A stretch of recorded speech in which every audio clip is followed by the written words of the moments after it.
Hi everyone, welcome back to my YouTube channel. A bitch is back talking about books. And today, what we're going to be talking about is this book that I just finished by the amazing, incredible, talented, wondrous Adele Dazeem. I don't know why I keep saying that, but it's not Adele Dazeem. It's obviously Sarah J. Maas.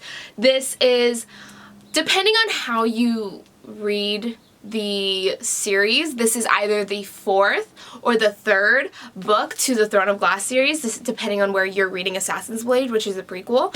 HEIR of Fire. I'm gonna call it the third book of the series, even though I read it fourth. I thoroughly enjoyed this book, and right now, I am reading Queen of Shadows. I'm already over 150 pages in, and this is so far the best one of the five, I guess, but it all is because of this book and the Assassin's Blade. I really, really love the Assassin's Blade, and HEIR of Fire gave that to me as well. Okay, let's start with the review. I really went on a tangent. So, this is gonna be a spoiler review, I guess.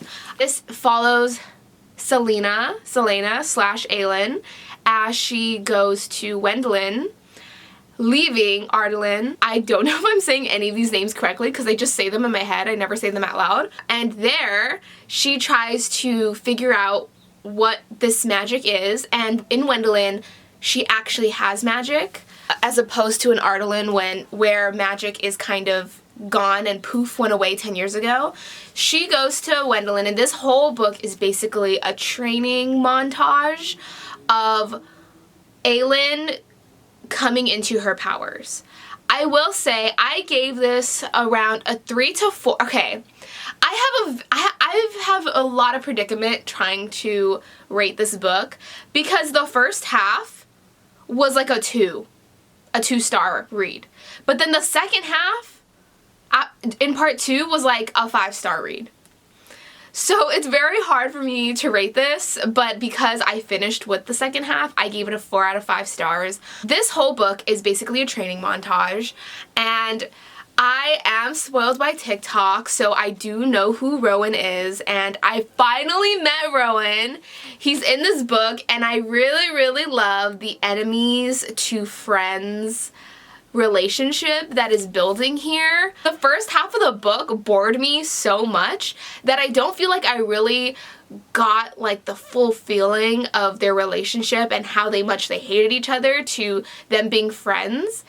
And I wish I got more of that, but I think that's just a personal thing. I think that if you read this, you would definitely see how much their friendship had grown, and they really show a lot of scenes of them connecting. There are a lot of quotable lines here, and there's a lot of character development. You really find out a lot about Selena / Aelin as a character and like what she feels as a person. So in the halfway point of the book, there is a scene that she says that just really tugs at my heartstrings and made me feel so bad. It's on page 276, and she says, "Instead of reminding me again and again how ruttingly worthless and awful and cowardly I am, believe me, I can do the job well enough on my own, so just hit me, because I'm damn tired of trading insults, and you know what? You didn't even bother to tell me that you'd be unavailable. If you said something, I never would have come. I'm sorry I did, but you just left me downstairs. You left me, and I have no one left. No one." I was like, ah! Selena, Aelin, like that's so sad. And like after this moment on, because Rowan is really, really horrible to her and really pushes her as like a person, and I think that's something that as a character Aelin really needed. And after that, I think you kind of find out the similarities that Rowan and Aelin have, and they grow together because they are so connected in how much they have grieved in their past, and they basically trauma bond. Like, this is a trauma bonding book. Also, I feel like this book really, really reminds me of Turning Red, because when Missy gets emotional, then Aelin has like these fire powers and it's uncontrollable for her. So she like when she like cannot control her emotions, she shoots out fire and basically destroys everything and possibly killing a lot of people. And she spends this entire book trying to like hone in on her power, not being afraid of her power, embracing it so that she can take control of it. And it's really, really funny because when I was reading the beginning of this book, I was like, this is giving me Turning Red vibes. This is Turning Red because in Turning Red, she's like growing up and like she needs to learn how to control her panda, etc., etc. I'm like, wow, this is very much the coming of age book to this series before she becomes like a fully developed person. I thought the second half of this book was so much better than the first, and I do have to say all of the chapters with Manon and like the whole black beaks, yellow legs, wyverns on the mountain situation, I wasn't really into it. Like, I was kind of bored, and then once I went to the next chapter and it said Manon, I was like, shit, not another one of these chapters. Like, I got so bored, but I feel like since in the next book, Queen of Shadows, the one that I'm reading right now, they still have those chapters. I'm like, damn, I know this is probably really important to the plot, but I just do not feel these characters right now. I feel for the only characters that I feel in these chapters are Abraxos. Whatever the fuck, the wyvern. Manon's wyvern. That's the only one that I really care for in the entirety of those chapters. I don't really care much for anybody else.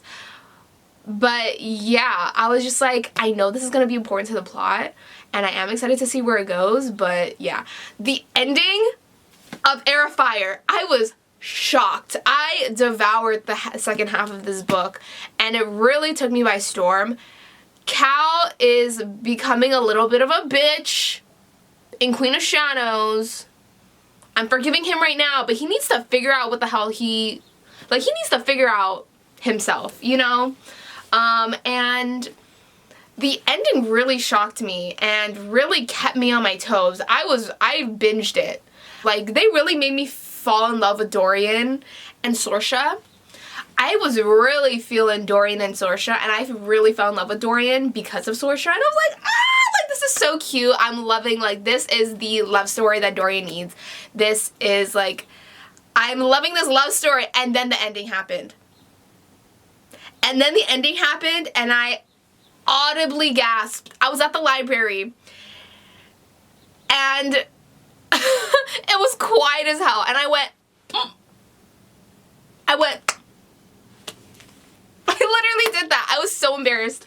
But yes, I guess it would have been good character development for Dorian if he didn't get that collar on his neck, but I concur.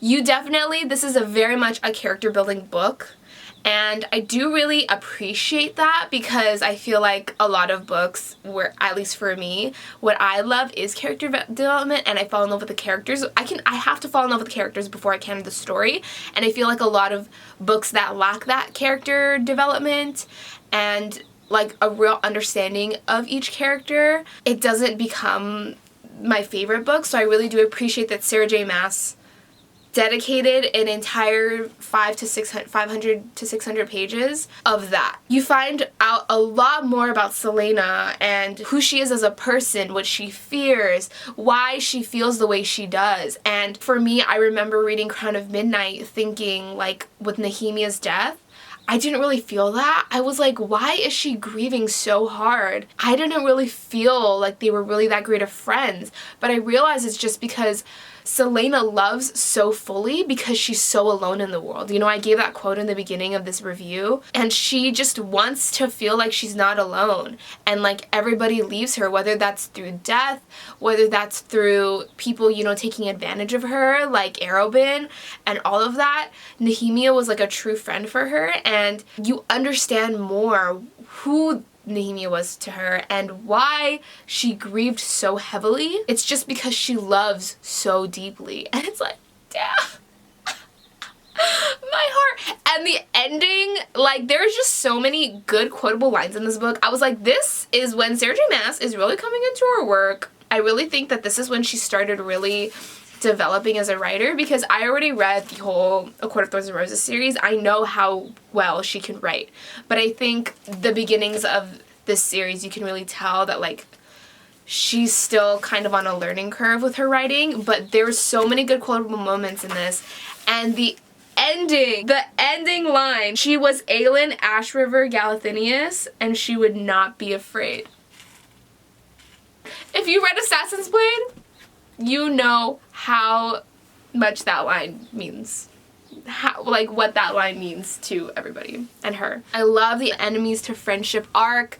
I really felt at the very end when they were fighting those Valgs, this man and this woman, they're meant to be. The last quarter of this book was really, really great. It just really takes a long time to get there. It took me a long time to read this book. I was really dreading getting through it, but once I did, I feel like it was worth it, and now I'm very excited for the rest of the series. Look at all these quotes that I wrote down. Page 281. It was what she had never been able to tell Nehemia, that for 10 years she had been unsure how to find a way home, because there was no home left. Page 276. You left me, I have no one left, no one. Page 304. He would not apologize for today, or yesterday, or any of it, and she would not ask him to. Not now that she understood that in the weeks she had been looking at him, it had been like gazing at a reflection. No wonder she had loathed him. So that was just like the click that you really felt with Rowan and Aelin, and why they kind of really fit with each other. I love it. Page 511. A few months ago, she would have killed and sacrificed and slaughtered anyone and anything to fulfill her vow, but that hadn't been strength. It had been the rage and grief of a broken, crumbling person. I don't know why these quotes really get to me. Also, when he calls her Fireheart, bro, my romantic heart could never. Thank you so much for watching. I gave this a 4 out of 5 stars.